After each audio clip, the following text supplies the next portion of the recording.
And honestly, at the end of the day, life is about being happy, right? It's true. So, in my personal experience, if there isn't art, it'd be a lot harder to be happy, I think. Yeah, I too struggle with the meaning of life, like most of us. But I think the one thing the common denominator, or the thing to boil down to, is like trying to like mitigate suffering. And the opposite of suffering is obviously like joy. And so it's like anything we're doing that's, same with like other beings, trying not to inflict any sort of suffering on anybody else, or trying to help other people not suffer. Like, that seems like that's the point of it. That's the point of it, right? Yeah. Otherwise, what's the point? Yeah. We just got so deep. No, this is the whole point. It's That's funny. Where you get, when man. I submitted the first episode with Ian, I did it through this company called Anchor that then submits you to iTunes and all the other ones. They immediately wrote back and they're like, yeah, your podcast got denied. And I was like, why? And they're like, well, the description is pretty vague. It just says that you're going to ask people random questions about life. That's literally what it says. It says Chaz asks random people questions about life. So yeah, we can talk about life and weird crap because it all goes together. That's why I like watching Joe Rogan.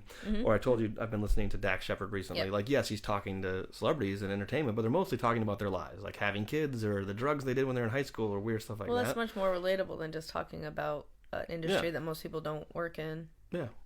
Or, Well, I think what it is for me, at least, when I say, or when I have an interest in those shows, it's not because the people are famous or necessarily entertainment. It's just that they're successful and or happy. And so I'm then interested to find out how they became that way. Yeah. So I think people look like, I know... A lot of rosé is my secret.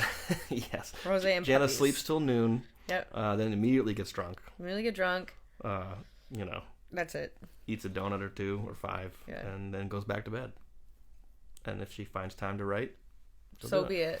But no, joking aside, I think a lot of people are fascinated about how the process of getting there, and there's not one right way or wrong way to get there. Like, I know I said this at your house the other night. We were talking about genetics and being healthy.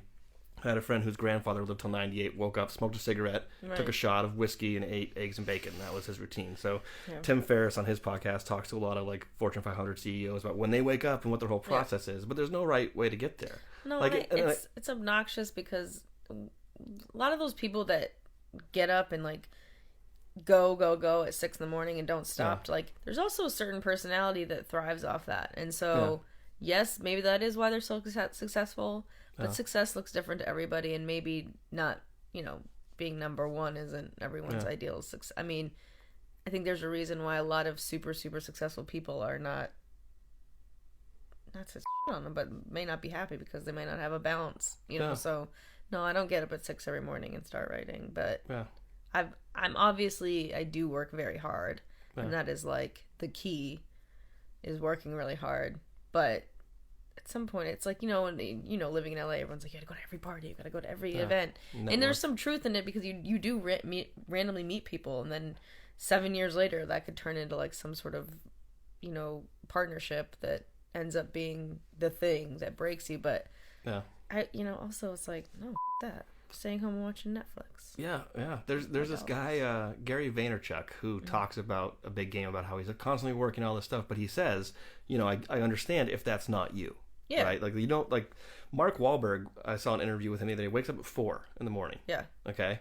I'm not going to enjoy that. Even if I was Mark Wahlberg and I was a multimillionaire and famous, if I was waking up at 4 every day and doing 3 hours in the gym, like, that works for The Rock and for him, and I feel like that's, I don't think I'd be happy. Yep. And once again, as we said earlier, the key to life is happiness, no matter what it is. Even if you want to just go sit in a cave and like draw on the wall, if that makes you happy, cool. If cave drawing is your thing, fucking do it. Yeah. Doesn't matter what your dad says, whether there's no money in it. Yeah.